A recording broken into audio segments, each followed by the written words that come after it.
او جماعت کې صفائی دا پکار ده.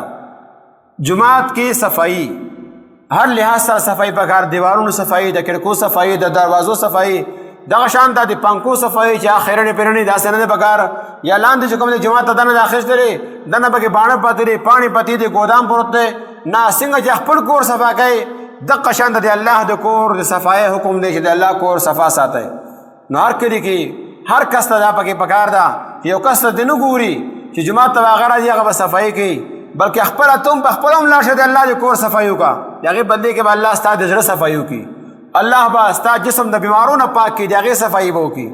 الله به د هغې بدلې کې ستا له د حرام مال نه بچ کړي، مال به حلال تا ته نصیب کړي، د هغې صفائی به وکړي.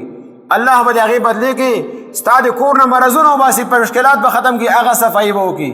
لہذا خپل کله کله د الله د کور کې جارو ووایي، کله کله د الله د کور نه ډکي دا ګن نه پاڼې ماڼې اړوئ، بار غزاروئ، ویښته پراته دي دا ته اوچت کړئ په دې نیت باندې چې دا د نبي کریم صلی الله علیه وسلم طریقه ده، د الله حکم دی، د الله د محبوب حکم دی. جماعت صفائی چې کوم کس کوي یقینا دا مؤمن دی، یقینا الله تبارک و تعالی بدله ډېر لوی اجر ورکوي.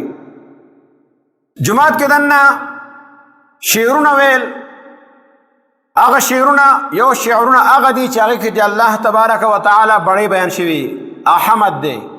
یو شعرونه هغه دي چې هغې کې د نبي علیه الصلاة والسلام هغه اوچتوالی بړی پکې بیان شوی دی، عظمت پکې بیان شوی دی، هغه محبت پکې بیان شوی دی، هغه نعت دی. او یو کې د اسلام بقا اسلام لپاره اشعار بیان شوي دي، هغه نعت هغه ویل جایز دي جماعت کې هم. دا نبی علیه الصلاة والسلام حضرت حسان بن ثابت رضی الله تعالی عنہ ته فرمایل چې حسانه دا کعب چې کوم دی زما بارکه اشعار وی، ته د هغې جواب ورکا.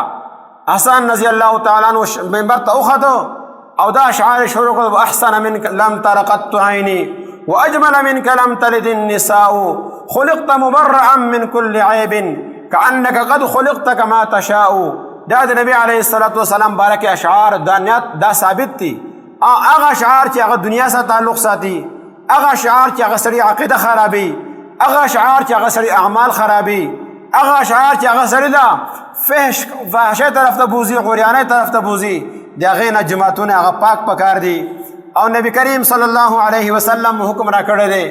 نبی کریم صلی الله علیه وسلم فرمایي: ما امرت بتشیید المساجد قال ابن عباس لتزخرفنها كما زخرفت اليهود والنصارى. چې جماعتونه ډېر نقش و نگار په دې کې هغه مه کوئ، ډېر ښایسته مه جوړوئ. دې نه نبي علیه الصلاة والسلام منع کړې ده. او ساده جماعتونه جوړوئ. لیکن اوس د حالاتو مطابق بیا عثمان رضی الله تعالی عنہ مسجد نبوي کې د سال لرګی لګول د ښایسته نمایش به کې کړی و.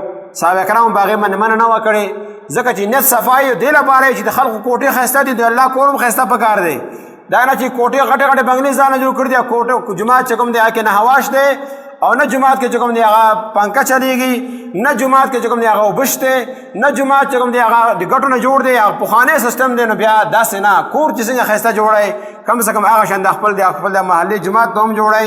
نو ښایسته جماعت عمر بن هغې کې د سال لرګی لګولی و، لکه څنګه چې نن سبا کې موږ چې رانزړه لرګی نه شی جوړ کړ دی، دا ډېر ښایسته لرګی دی کې لګولی دی. نو هغه ټایم کې د سال لرګی هغه لګولی و. عمر بن عبدالعزیز رحمت الله علیه جماعتونه به ښایسته ښایسته جوړول. او د شام کې یو جماعت جوړ کړی و، ملک بن مروان یو جماعت جوړ کړی و چې پوره د کال د شام چې څومره آمدني وه د هغې درې عمره آمدني هغې باندې لګولې وه. نن هم هغه جماعت چې کوم دی هغه موجود دی.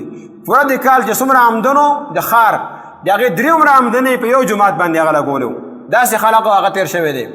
امام ابو حنیفه رحمت الله علیه دا فرمایي چې سړي زړه کې دا ده چې نام و نمود نشته، ریا او خلقو ته نمایش دپاره نه، فخر دپاره نه کوي، بلکې د الله رضا لپاره چې د الله کور ښایسته شي، دا کور جوړوي، بیا هغه هم اجازت راکوي. نو ښایسته کورونه د الله جوړول دا هم سنت دي. او نبی کریم صلی الله علیه وسلم فرمایي: ان من اشراط الساعة ان يتباهى الناس في المساجد. د قیامت په نښو کې یوه نښه دا هم ده چې خلق به په جماعتونو جوړولو کې اول باندې فخر کوي چې هغه غټ جماعت جوړ کړو، اوس مونږ د هغه نه غټ جوړو، د هغه نه ښایسته جوړو.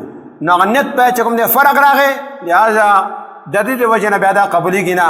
نو دې ته موږ وویل چې فلاني کلیوالو غټ جماعت جوړ کړو، مونږ د هغې نه ښایسته جوړ کړو.